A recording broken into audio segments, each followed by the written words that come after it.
तूने जीवन भर इस कुत्ते को हर रोज एक रोटी खिलाई है। इस करुणा और धर्म के कारण तुझे स्वर्ग की प्राप्ति होगी।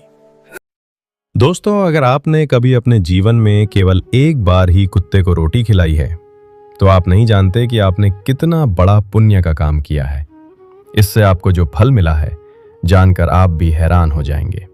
आज हम एक प्राचीन कथा के माध्यम से आपको बताएंगे कि कुत्ते को एक रोटी खिलाने वाला मनुष्य कितना पुण्यवान और भाग्यशाली बन जाता है। तो चलिए आपको सुनाते हैं वो कथा। प्राचीन काल की बात है। उत्तर दिशा की ओर एक प्राचीन नगर था जिसका नाम था चंपानगरी। इस नगर में राजवंशों का वैभव था, किंतु साथ ही साथ धरती की साधारण और भोली मानवीयता भी विद्यमान थी। नगर के मध्य में भव्य मंदिर था जहां प्रतिदिन पूजा अर्चना और राजसी समारोह होते थे।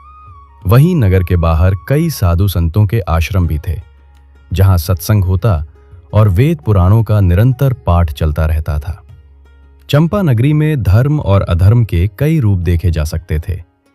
एक ओर सूर्यदेव की पहली किरण के साथ प्रभातकालीन वंदना होती, शंखनाद गूंजता, मंदिर की घंटियां बजतीं, तो दूसरी ओर मदिरालय और मांस की दुकानों पर रात्रि को खूब चहल पहल रहती। कुछ लोग धर्म कर्म करते थे तो कुछ लोग विषय वासना और भोग विलास में लिप्त थे। इसी नगर के समीप एक वृद्ध व्यक्ति रहा करता था जिसका नाम था हरिदास। हरिदास की आयु लगभग 70 वर्षों के पार हो चली थी। उसके बाल पक चुके थे, पीठ थोड़ी झुक गई थी और चेहरे पर झुर्रियों की रेखाएं उभर आई थीं। किंतु उसकी आंखों में एक अजीब सा भाव था। जहां एक ओर पश्चाताप की छाया थी, वहीं दूसरी ओर एक नई आशा का प्रकाश भी झलकता था। वो एक छोटी सी कुटिया में रहता था जो नगर के दक्षिणी छोर पर थी। कुटिया के सामने ही एक प्राचीन पीपल का वृक्ष खड़ा था जिसके पत्ते साल भर हरियाली से चमकते रहते थे और जिसकी शाखाओं पर सुबह शाम पक्षियों का कलरव गूंजता था। इसी पीपल के पास एक खुली जगह थी जहां लोग कभी कभार बैठकर विश्राम कर लिया करते थे। हरिदास का जीवन बड़ा ही विचित्र रहा था। जवानी के दिनों में वो अत्यंत भोगी प्रवृत्ति का था। सुंदर वस्त्र पहनना, स्वादिष्ट भोज्य पदार्थों का सेवन करना, मदिरा पीना, मांस भक्षण, जुए में पैसा गंवाना और स्त्रियों के साथ व्यभिचार करना, ये सब उसके दैनिक जीवन के हिस्से थे। उसके लिए कोई भी पाप या पुण्य का भेद नहीं था। बस अपनी इच्छाओं की पूर्ति ही उसका एकमात्र लक्ष्य था। वो कई बार असमय जगह रहकर रात दिन नशे में डूबा रहता। नगर में उसे लोग उसके दुर्व्यवहार और अपराधी प्रवृत्ति के कारण भी जानते थे। उसने लोगों से धन हड़पने के लिए अनेक छल किए थे। जमीन जायदाद को लेकर धोखाधड़ी तक कर डाली थी। वो अपने माता पिता का इकलौता बेटा था, किंतु उनके देहांत के बाद उसे कोई मर्यादा बांधने वाला न रहा। ऐसा नहीं था कि उसका हृदय पूरी तरह काला हो, पर जब काम वासना और लालच का अंधकार घना हो जाता है तो विवेक का प्रकाश क्षीण पड़ जाता है। समय आगे बढ़ता गया। हरिदास की आयु ढलने लगी। धीरे धीरे उसका शरीर जर्जर होने लगा। जिन मित्रों के साथ उसने व्यभिचार और पाप का जीवन जिया था, वे सब धीरे धीरे उससे दूर हो गए। कारण था कि अब उसके पास न दौलत बची थी, न युवा आकर्षण, न ही भोग के साधन। नगर में अब वो अकेला और बेसहारा महसूस करता था। जिन लोगों से उसने कभी छल किया था, वे उसे देखकर कतरा कर निकल जाते या तिरस्कार पूर्ण दृष्टि से देखते थे। हरिदास के भीतर कहीं न कहीं एक क्षीण अंतरात्मा जागी जो उसे कचोटती कि उसने कितना कुछ गलत किया है, पर उसके भीतर ये साहस नहीं था कि वो सीधे मंदिर जाकर क्षमा मांग सके। नगर के बड़े बड़े विद्वान पंडित भी उसे देखकर घृणा भाव दिखाते, क्योंकि वे उसकी कुख्यात कहानियां सुन चुके थे। एक दिन ऐसे ही अपनी कुटिया के सामने बैठा हरिदास सोच रहा था कि उसका भविष्य क्या होगा। तभी उसकी दृष्टि सामने स्थित प्राचीन पीपल पर पड़ी। पीपल के पत्तों से हल्की हवा के साथ मधुर सुरसुराहट हो रही थी। ऐसी मान्यता है कि पीपल वृक्ष में देवताओं का वास होता है, विशेषकर भगवान विष्णु का। हरिदास के हृदय में न जाने क्यों एक कोमल भाव उमड़ आया। उसे लगा कि वो इस वृक्ष से कुछ संबल पा सकता है। उस दिन उसने पहली बार एक लोटा जल भरा और धीमे कदमों से जाकर पीपल के तने पर चढ़ाने लगा। जल चढ़ाने के समय उसकी आंखों में आंसू आ गए। उसे लगा जैसे वृक्ष ने स्वयं उसके आंसुओं को सोख लिया हो। वो वहीं जमीन पर बैठकर बोला, हे पीपल देव, मैंने जीवन भर पाप किया है। पता नहीं अब मुझे कोई क्षमा मिलेगी या नहीं, लेकिन मेरे मन ने आज कहा कि तुम्हारे चरणों में जल चढ़ाकर प्रायश्चित करूं। कृपा करके मुझे शांति दो। उसके इन शब्दों पर पीपल के पत्ते और भी तेजी से हिले, मानो इशारा कर रहे हो कि प्रकृति कभी किसी को अस्वीकार नहीं करती।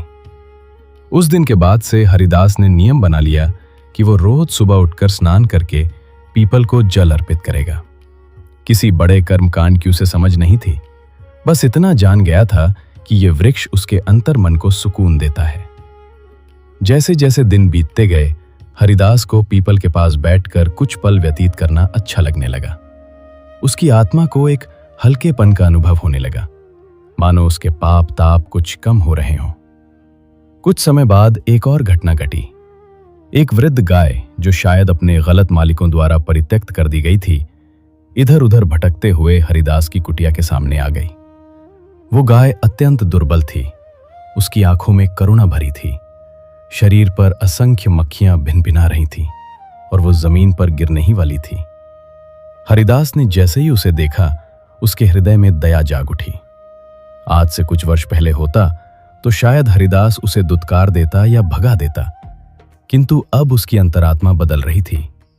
हरिदास ने तुरंत उस गाय को घास चरने को दी और बड़े ही प्रेम से उसे सहलाने लगा। गाय बड़े ही प्रेम से घास खाने लगी। फिर हरिदास ने अपने मैले कुचले कपड़े फाड़कर एक कपड़ा बनाया और उससे गाय के घावों को साफ किया। उस दिन से वो गाय वहीं रुक गई। हरिदास ने अपनी कुटिया के पीछे थोड़ी जगह बना दी जहां वो आराम से बैठ सकती थी। जो भी थोड़ा बहुत चारा या बची हुई रोटी होती, वो गाय को खिलाने लगा। धीरे धीरे गाय की हालत में सुधार होने लगा। अब हरिदास का प्रतिदिन का क्रम था भोर में उठना, स्नान करना, पीपल को जल चढ़ाना, फिर गाय की सेवा करना, उसके घावों को देखना और चारा खिलाना। उसने कई बार सोचा कि अगर वो कुछ पैसे इकट्ठे करके इस गाय को किसी गौशाला में भिजवा दे तो ठीक रहेगा, पर शहर के गौशाला के संचालक उसके पूर्व के पाप कर्मों से परिचित थे। वे हरिदास पर भरोसा नहीं करते थे, ना ही उस गाय को वहां रखने का आश्वासन देते। ऐसे में हरिदास ने तय किया कि अब यही गाय उसके जीवन का सहारा होगी। उसे इस वृद्ध गौ माता की सेवा करके कुछ पुण्य बटोरना चाहिए। समय बीता तो एक और प्राणी हरिदास की दैनिक जीवनचर्या में शामिल हो गया। वो था एक दुबला पतला भूरा कुत्ता। इस कुत्ते की आयु भी अच्छी खासी हो चली थी। हालांकि वो वृद्धावस्था में नहीं था, पर उसकी हालत बिखरी हुई लगती थी। उसके शरीर पर कई जगह घाव थे। वो नगर की गलियों में भटकता था। शायद कोई उसका मालिक था या उसने कभी किसी घर का दरवाजा देखा हो, पर अब उसे कोई अपनाता नहीं था। वो कभी कभी कूड़े में से कुछ खाने की कोशिश करता या राह चलते लोगों के फेंके टुकड़े बीन लेता। एक शाम वो हरिदास की कुटिया के सामने आ पहुंचा। हरिदास उस समय अपनी गाय को चारा खिला रहा था। कुत्ते की भूखी आंखें हरिदास को देखने लगीं। हरिदास का हृदय पिघल गया। उसने बची हुई रोटी निकाली और कुत्ते के आगे रख दी। वो कुत्ता बड़े प्रेम से रोटी खाने लगा। कुछ ही समय में वो रोटी समाप्त कर दी और पानी पीकर लौट गया। उस दिन से वो कुत्ता रोज संध्या के समय हरिदास की कुटिया के सामने आने लगा। हरिदास उसके लिए रोटी और कभी कभी बची हुई सब्जी भी रख देता। कुत्ते को भी एक आसरा मिल गया था। इस तरह हरिदास, जो कभी हिंसा, व्यभिचार और पाप का प्रतीक रहा करता था, अब अपनी जीवन संध्या में गौ माता और कुत्ते के प्रति दया दिखाने वाला करुण हृदय व्यक्ति बनता जा रहा था। उसे लगता था जैसे उसका मन दिन प्रतिदिन निर्मल हो रहा है। वर्षों बीते, हरिदास की शारीरिक शक्ति और भी क्षीण हो गई, किंतु उसके हृदय में अध्यात्म की जिज्ञासा बढ़ती जा रही थी। जब तक वो जीवित रहा, उसने नित्य पीपल को जल चढ़ाना ना छोड़ा, उस गौ माता की सेवा में लगे रहना ना छोड़ा और उस भूखे कुत्ते को रोटी खिलाना ना छोड़ा। पर इस संसार में हर प्राणी को एक दिन मृत्यु का वरण तो करना ही पड़ता है। इसी क्रम में एक दिन हरिदास अचानक बीमार पड़ गया। उसकी सांसें उखड़ने लगी, पूरे शरीर में कंपन हो रहा था। उसके पास कोई साथी सहारा न था सिवाय उस गाय के, उस कुत्ते के और सामने खड़े पीपल के। हरिदास की कुटिया में कोई संतान भी नहीं थी। वो अंतिम पल गिन रहा था। जैसे ही हरिदास की मृत्यु हुई, वातावरण में एक अजीब सी उदासी छा गई। रात गहरा गई और तभी एक तेज आभा के साथ कुछ आकृतियां आकाश से अवतरित हुईं। वे यमदूत थे, काले रंग के, भयानक चेहरे वाले, हाथों में पकड़ने के लिए पाश लिए हुए। उन्होंने धरती पर आते ही हरिदास की आत्मा को पाश में जकड़ लिया। हरिदास की आत्मा ने कांपते हुए निष्प्रभ होकर उनकी ओर देखा। कुत्ता भौंकने लगा, पर यमदूतों पर इन सब का कोई असर न था। यमदूत आत्मा को पकड़कर आकाश में उड़ने को तत्पर हुए। उसी क्षण कुत्ता और गाय दोनों को अत्यंत शोक हुआ। पीपल के पत्तों में भी कंपन बढ़ गया। ऐसा जान पड़ता था मानो पीपल भी विलाप कर रहा हो। तब पहली बार कुछ अद्भुत घटा। वो वृद्ध गाय, जो अब तक मौन ही थी, बोली, ये तो वही हरिदास है जिसने मेरी सेवा की, मेरी जान बचाई। अब ये पापी कैसे हो सकता है? ये तो दयालु था। कुत्ता उसकी बात सुनकर बोला, हाँ गौ माता, मैंने भी इसी की कुटिया में जीवन पाया है। ये मुझे रोज रोटी खिलाता था। मुझे तो ये मनुष्य बड़ा भला लगा। इसके बारे में सुना है कि पहले ये पाप करता था, परंतु अंत में तो इसके हृदय में करुणा थी। पीपल के पत्ते सरसराते हुए बोले, मैं वर्षों से देख रहा हूं, इसने मेरे नीचे बैठकर पश्चाताप के आंसू बहाए हैं, मुझे नित्य जल अर्पित किया है। इसके हृदय में परिवर्तन हुआ था। इसके पापों का अंत होना चाहिए, किंतु अब यमदूत इसे ले जा रहे हैं। गाय चिंता जताते हुए बोली, हमें कुछ करना चाहिए। यदि ये सचमुच पापी था तो इसकी भावना अंत में शुद्ध हो गई थी। शायद यमराज को पूरी बात पता नहीं। हमें वहां जाकर बताना चाहिए कि हरिदास ने अंततः धर्म का पालन किया था। कुत्ते ने उत्साह से कहा, हाँ गौ माता, तुम सच कहती हो। हमें यमलोक जाकर यमराज से निवेदन करना चाहिए कि वह हरिदास के पुण्य को भी देखें। ये सुनकर पीपल ने हल्की हवा की सरसराहट में सहमति प्रकट की। मैं तो स्थूल रूप में यहाँ धरा पर स्थित हूँ, किंतु मेरी चेतना वहां भी पहुंच सकती है। किंतु तुम दोनों जा सकते हो। जाओ और यमराज को बताओ कि हरिदास की सेवा और पश्चाताप का फल उसे मिलना ही चाहिए। मेरे अंदर यमलोक जाने के रिलेटेड के लिए एक गुप्त मार्ग स्थित है। तुम उसी मार्ग से यमलोक को प्रस्थान करो और यमराज से हरिदास की आत्मा को मुक्ति दिलाने की प्रार्थना करो। फिर गाय ने कृतज्ञता से पीपल को प्रणाम किया और कुत्ते को साथ लेकर चल पड़ी। पीपल के भीतर एक गुप्त मार्ग प्रकट हुआ और वे दोनों उसी मार्ग से यमलोक के लिए निकल पड़े। पहले गाय ने पीपल के भीतर प्रवेश किया और उसके बाद कुत्ते ने भी उस मार्ग में प्रवेश किया। उधर हरिदास की आत्मा को ले जाते यमदूत भयानक मार्ग से गुजर रहे थे। चारों ओर अंधकार, चीख पुकार और नीचे भयंकर अग्निकुंड के दर्शन हो रहे थे। हरिदास ने भयभीत होकर यमदूतों से कुछ कहने की कोशिश की, पर वे कठोरता से बोल पड़े, चुप रहो पापी, तुम्हारी जगह वहां है। वहां तुम्हारे पापों का दंड तुम्हें अवश्य मिलेगा। हरिदास ने कराहते हुए कहा, मैं मानता हूं कि मैंने पाप किए हैं, पर मैंने अंत में प्रायश्चित भी किया। यमदूत हंसने लगे। ये यमलोक का निर्णय करेगा। हम तो बस आदेश का पालन करते हैं। यमराज की आज्ञा है कि तुझे वहां ले जाएं जहां तेरे कर्मों का हिसाब होगा। इस बीच गाय और कुत्ता एक अनजाने लोक में प्रवेश कर चुके थे। ये स्थान धुंधला सा प्रतीत हो रहा था, किंतु कुछ कदम आगे जाने पर एक विशाल सभागृह जैसा प्रकाशमान क्षेत्र दिखा। वहां एक सिंहासन पर विराजमान थे धर्मराज यमराज। उनके मुखमंडल पर रोबीला तेज था। सिर पर मुकुट, गले में स्वर्ण आभूषण और शरीर पर पीत वस्त्र थे। साथ ही उनका रूप ऐसा था कि कठोर न्याय के देवता भी दिखते और साथ ही दिव्य कृपा भी। उनके समीप चित्रगुप्त उपस्थित थे, जो एक विशाल पोथी में जीवों के कर्मों का लेखा जोखा रखते थे।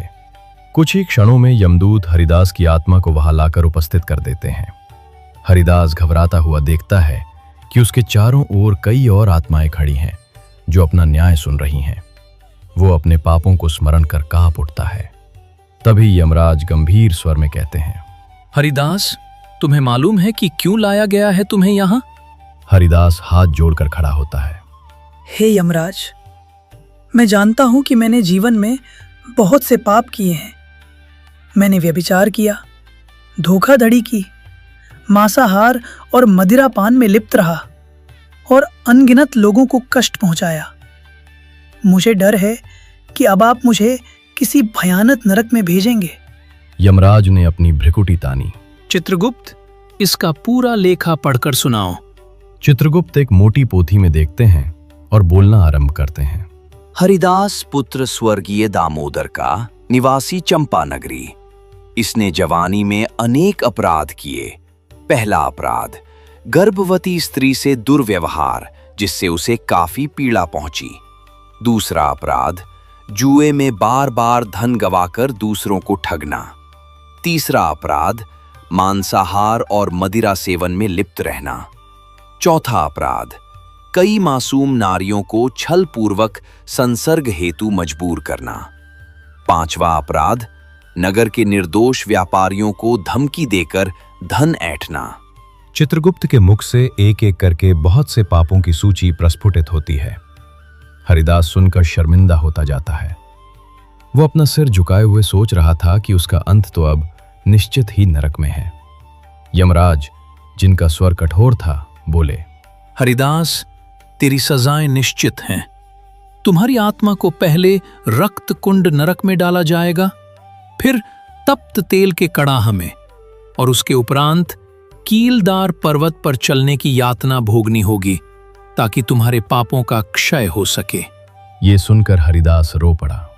हे धर्मराज, मैं जानता हूं कि मैंने भीषण पाप किए हैं, किंतु मेरा आग्रह है कि मैंने अपने अंतिम दिनों में गौ माता की सेवा की, एक भूखे कुत्ते को रोटी खिलाई और प्रतिदिन पीपल के वृक्ष को जल चढ़ाया। क्या इन पुण्य कर्मों का कोई लेखा नहीं? यमराज गंभीर होकर बोले, चित्रगुप्त, क्या इसके पुण्य कर्मों का भी कुछ लेखा है? चित्रगुप्त पोथी पलट कर देखने लगे। हाँ हे धर्मराज, इसके अंतिम दिनों में कुछ पुण्य कर्म भी दर्ज हुए हैं। इसने एक बीमार गाय की प्राण रक्षा की, उसे आश्रय दिया, कुत्ते को प्रतिदिन भोजन कराया और पीपल के वृक्ष को जल दिया। किंतु इसके पाप इतने बड़े हैं कि ये पुण्य शायद अपर्याप्त हैं। इतना सुनते ही यमराज ने निर्णयात्मक स्वर में कहा, पाप का घड़ा भर चुका है, कुछ पुण्य कर्मों से ये खाली नहीं हो सकता। यमदूतों ने हरिदास को पकड़ना चाहा कि वे उसे नरक की तरफ ले जाएं। हरिदास फिर आर्त स्वर में बोला, मैं आपसे प्रार्थना करता हूं हे यमराज, मुझे क्षमा करे या ना करे, लेकिन मेरे पुण्य का भी मोल आंक लें। मैंने अपना अंत समय पूरी तरह से गौ माता की सेवा और पश्चाताप में बिताया है। इसी क्षण एक तेजस्वी प्रकाश के साथ वहां दो प्राणी प्रकट होते हैं। एक है वही वृद्ध गाय जो किसी चमत्कारिक बल से सूक्ष्म रूप में वहां आ गई थी, और दूसरा वो दुबला पतला कुत्ता जो आश्चर्यजनक रूप से यमलोक में प्रविष्ट हो गया था। ये देख यमदूत चौंक जाते हैं। वे दहाड़ कर कहते हैं, तुम पशु यहाँ कैसे आ गए? गाय अपने नेत्रों में दीनता और करुणा भरकर यमराज के समक्ष झुकती है। हे धर्मराज, मेरा प्रणाम स्वीकार करें। मैं वही गाय हूँ जिसे इस मनुष्य हरिदास ने अपने अंतिम दिनों में बचाया था। मेरे घावों को साफ किया, मुझे आसरा दिया और भोजन पानी की व्यवस्था की। यमराज ने थोड़ा विस्मित होकर पूछा, तुम चाहती क्या हो? गाय की वाणी में करुणा थी। वो कहने लगी, हे धर्मराज, मैं चाहती हूँ कि आप हरिदास के समस्त कर्मों पर पूर्ण दृष्टि डालें। ये सच है कि उसने पाप किए, किंतु उसने मुझे पूर्ण जीवन दिया। मैं बेसहारा थी, संभवतः भूख प्यास से मर जाती अगर इसने मुझे न संभाला होता। क्या ये पुण्य उसके पापों से कम है? आपसे विनती है कि इस पुण्य को भी मान्यता दी जाए। यमराज के हाथ में पकड़ा दंड कुछ शिथिल हुआ। वे बोले, यह भी ठीक है, किंतु इसके पाप कम नहीं। गाय माता, इसका दंड निश्चित है। तुम ऐसा क्यों चाहती हो कि यह पापी सजा से बच जाए? गाय उत्तर देती है, मैं केवल न्याय चाहती हूँ। मैं नहीं कहती कि इसके पाप न गिने जाएं। मैं बस चाहती हूँ कि इसका पश्चाताप भी गिना जाए। ये मनुष्य जिसके भीतर दया और त्याग के भाव उदित हुए, उसने मुझे गौ माता समझकर सेवा की। यदि धर्म में गौ सेवा को विशेष महत्व दिया गया है तो इसकी सेवा का फल भी तो इसे मिलना चाहिए। इतने में कुत्ता आगे बढ़ा। पूंछ हिलाते हिलाते वो बोला, हे यमराज, आज मेरी ओर भी देखिए। मैं एक तुच्छ कुत्ता हूँ। लोग मुझे अक्सर दुत्कारते हैं, मारते हैं, पर हरिदास ने मुझे कभी लात नहीं मारी। उसने मुझे भोजन दिया, मेरे घावों को धोया, मुझे स्नेह दिखाया। मेरी समझ में ये बात नहीं आती कि इतना दयालु व्यक्ति कैसे सिर्फ नरक का अधिकारी हो सकता है। यमदूतों में से एक क्रोधित होकर बोला, चुप रह कुत्ते, यमलोक में तू हमारे न्याय पर प्रश्न उठा रहा है। कुत्ता पीछे हट गया, पर उसने हिम्मत न हारी। वो पुनः बोला, मैं बस यमराज से विनती कर रहा हूँ कि एक मनुष्य जिसने अंतिम समय पश्चाताप किया, गौ सेवा की और मुझ जैसे तुच्छ प्राणी पर दया दिखाई, उसके उद्धार का कोई मार्ग होना चाहिए। यमराज ने दोनों को शांत किया और अत्यंत गंभीरता से बोले, धर्म के नियम स्पष्ट हैं। जो जैसा कर्म करता है वैसा फल पाता है। हरिदास का अधिकांश जीवन पाप में बीता है। गौ सेवा, कुत्ते को रोटी खिलाना और पीपल को जल देना, ये उसके अंतिम दिनों में किए गए कर्म हैं। पर क्या ये इतने बड़े हैं कि उसके घोर पाप को धो डालें? उसी समय एक दिव्य आवाज सुनाई देती है, हे यमराज, यदि शुद्ध अंतःकरण से की गई भक्ति और प्रायश्चित सत्य न होते तो फिर संसार में उद्धार का मार्ग कोई न पाता। ये आवाज थी देवर्षि नारद की। उनका आगमन एक तेज प्रकाश के बीच हुआ। उनके हाथ में वीणा थी और शरीर पर मृग चर्म लिपटा हुआ था। वे मंद मुस्कान लिए अद्वितीय तेज से चमक रहे थे। स्वयं यमराज ने भी विनम्र भाव से उनका स्वागत किया। आइए देवर्षि नारद, आपकी उपस्थिति ने इस सभा को दिव्य बना दिया। आप इस प्रकरण में क्या कहना चाहते हैं?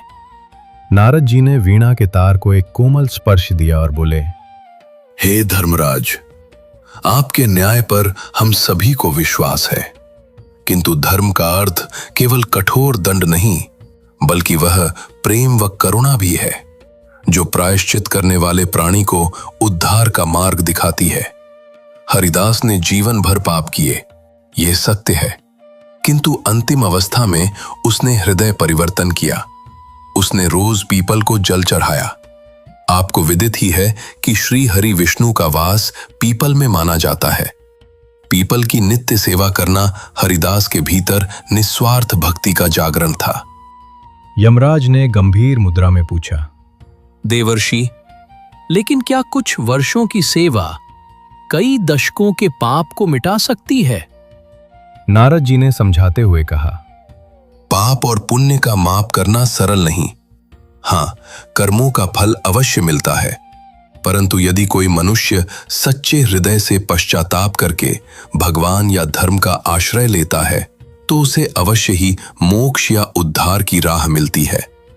हरिदास ने गौ माता की सेवा की।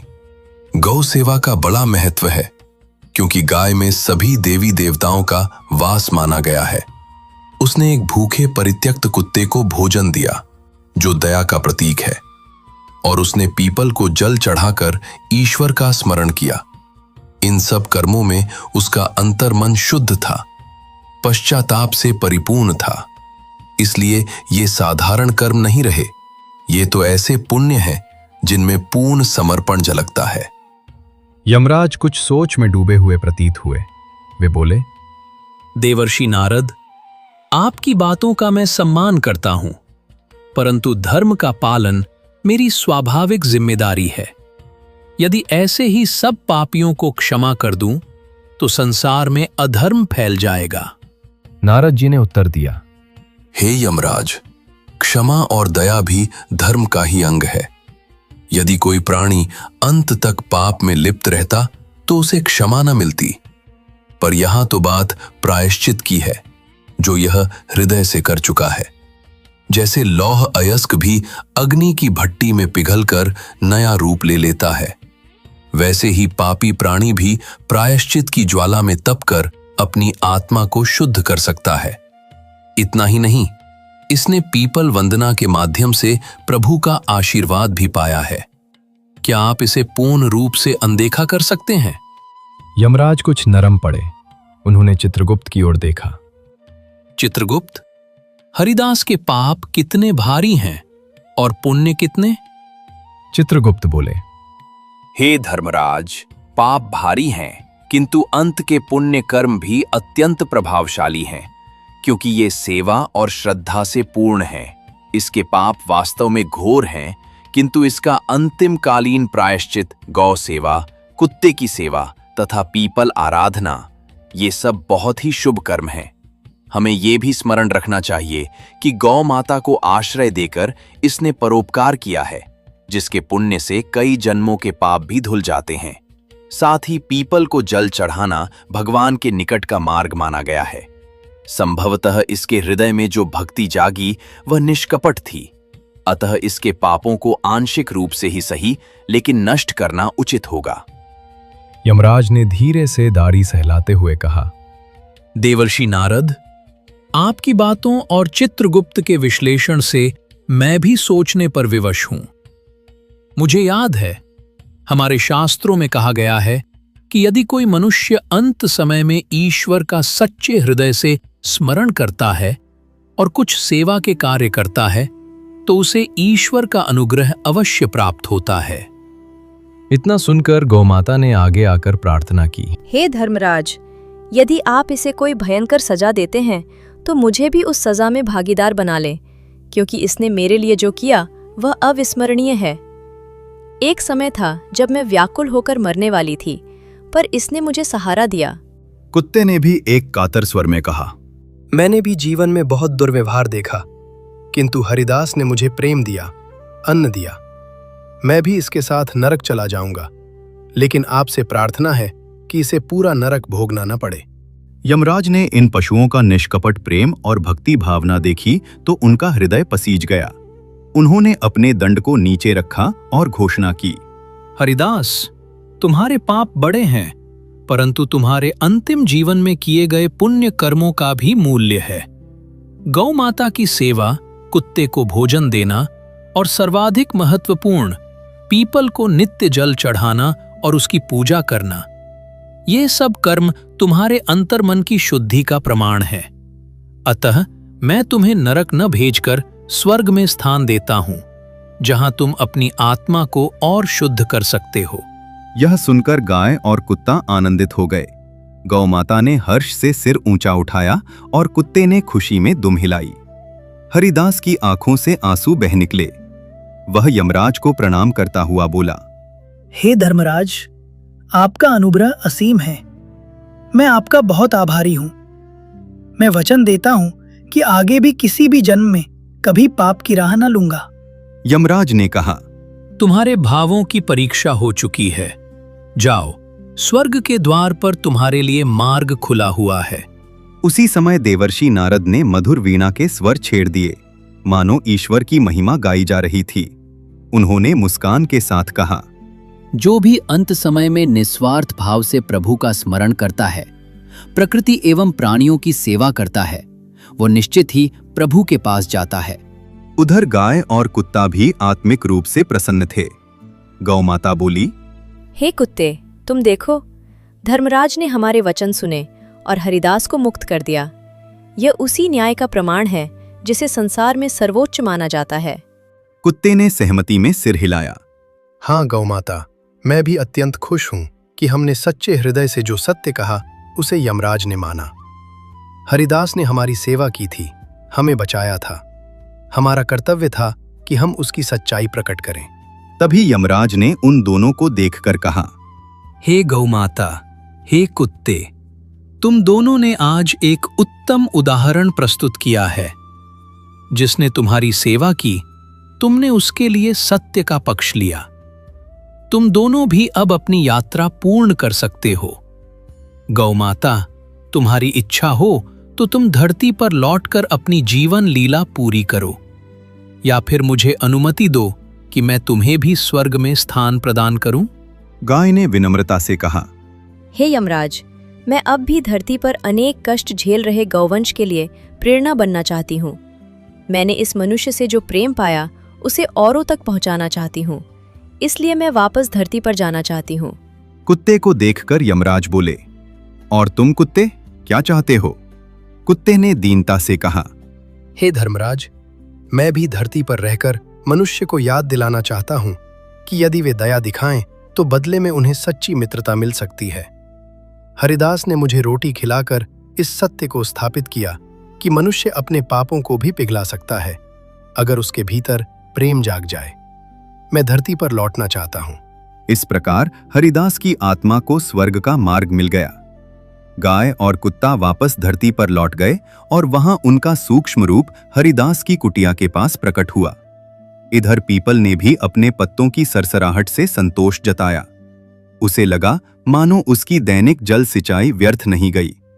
हरिदास के जीवन में जो परिवर्तन आया वह इसी पीपल की पूजा अर्चना से विकसित हुआ था।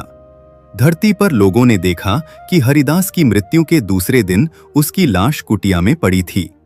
कुछ पड़ोसी एकत्र हुए और उन्होंने हरिदास के अंतिम संस्कार की व्यवस्था कर दी।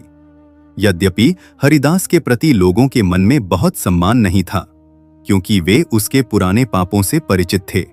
फिर भी आस पड़ोस के 4-5 लोगों ने मिलकर उसका दाह संस्कार ठीक ढंग से कर दिया। उन्हें नहीं पता था कि अदृश्य लोक में हरिदास को स्वर्ग प्राप्त हो चुका है। धीरे धीरे यह कथा नगर में फैल गई कि हरिदास ने अपने अंतिम दिनों में गौ सेवा की और पीपल को जल चढ़ाया था। कई लोगों ने तब उस गाय की दशा देखी जो अब स्वस्थ लग रही थी, और वे चकित थे कि कैसे वह फिर से शक्ति पा गई। लोगों ने देखा कि वही कुत्ता अभी भी हरिदास की कुटिया के आसपास घूमता है, मानो किसी परिचित की याद में हो। कई श्रद्धालुओं ने उस पीपल के वृक्ष के नीचे बैठकर ध्यान करना शुरू किया। देखते ही देखते उस जगह का महत्व बढ़ गया और लोग कहने लगे कि यहाँ एक पापी व्यक्ति का हृदय शुद्ध हो गया था। जल्द ही वहां एक छोटा सा मंदिर बन गया, जहां गौ माता को चारा और कुत्ते को भोजन दिया जाने लगा। उधर स्वर्गलोक में हरिदास का प्रवेश हुआ। वहां की दिव्य प्रकाश रश्मियों में उसकी आत्मा को नई शांति मिली। उसे देवताओं की सभा में ले जाया गया। हरिदास ने स्वर्ग की विभूति देखी, जहां चारों ओर मधुर संगीत, पुष्पों की सुगंध और कलकल बहती नदियां थीं। एक बार उसे लगा कि क्या वह सच में इस स्थान का अधिकारी है। उसने तो जीवन भर पाप ही किए थे, पर अंत में प्रायश्चित किया था। फिर उसे स्मरण हुआ कि भगवान का अनुग्रह उन्हें ही मिलता है जो सच्चे हृदय से पश्चाताप करते हैं। उसने मन ही मन भगवान विष्णु को प्रणाम किया, जिनका अंश पीपल में विराज होता है, और गौ माता को भी याद किया, जिसकी सेवा से उसे मुक्ति मिली। स्वर्ग में रहकर भी हरिदास के मन में उस दिन का स्मरण बार बार आता जब वह नशे में डूबा रहता था, और फिर कैसे एक दिन उसने जल लेकर पीपल की जड़ में अर्पित किया था। उसे यह समझ में आ गया कि जीवन का असली अर्थ भक्ति, सेवा और पश्चाताप में है, न कि भोग विलास और वासनाओं में। वहां स्वर्ग में उसे एक दिव्य दृष्टि भी मिली, जिससे उसने देखा कि पृथ्वी पर कई लोग उसकी कथा सुनकर प्रेरित हो रहे हैं, गौ सेवा और पेड़ों की पूजा करने लगे हैं, और कुत्ते जैसे जीवों को रोटी खिलाकर पुण्य प्राप्त करने का प्रयास कर रहे हैं। यह देखकर हरिदास की आत्मा को अत्यंत प्रसन्नता हुई। गाय, जो वापस पृथ्वी पर रह रही थी, नगरवासियों से प्रेम और सेवा पा रही थी। कुछ भले लोगों ने मिलकर एक छोटा सा गौशाला बना दिया, जहां वह वृद्ध गाय शेष जीवन शांति से व्यतीत करने लगी। कुत्ता भी अब उतना विपन्न नहीं था। कई लोग उसे रोटी खिलाते, पर वह सबसे अधिक समय हरिदास की कुटिया के पास ही बिताता, जहां उसे एक ऐसा स्नेह भरा वातावरण प्रतीत होता था मानो हरिदास की स्मृतियां वहां अब भी बसी हुई हो। पीपल का वृक्ष तो वैसे ही अखंड रूप से खड़ा था, और भी घना, और भी विशाल, और भी हरा भरा। वह मानो साक्षी था उस परिवर्तन का जो एक पापी व्यक्ति के जीवन में घटित हुआ। इस कथा में हमें यह शिक्षा मिलती है कि भगवान को किसी के बीते हुए पापों से उतनी परवाह नहीं जितनी उसके वर्तमान के शुद्ध आचरण से। गौ माता, कुत्ता और पीपल जैसे प्रतीक यह दिखाते हैं कि छोटी छोटी परोपकारी क्रियाएं भी हमारे लिए बड़े से बड़े पाप का प्रायश्चित बन सकती है, बशर्ते वे सच्ची श्रद्धा और करुणा के साथ की गई हो। गौ माता को सहेजना, कुत्ते जैसे प्राणी को भोजन देना, पीपल को जल चढ़ाना, ये सब तो वही रूप है जिनमें ईश्वर और मानवता का सिद्धांत समाया हुआ है। इस तरह बूढ़ा हरिदास, जिसने जवानी में व्यभिचार, नशा मांसाहार जैसे असंख्य पाप किए थे। अंततः स्वर्ग का अधिकारी बना।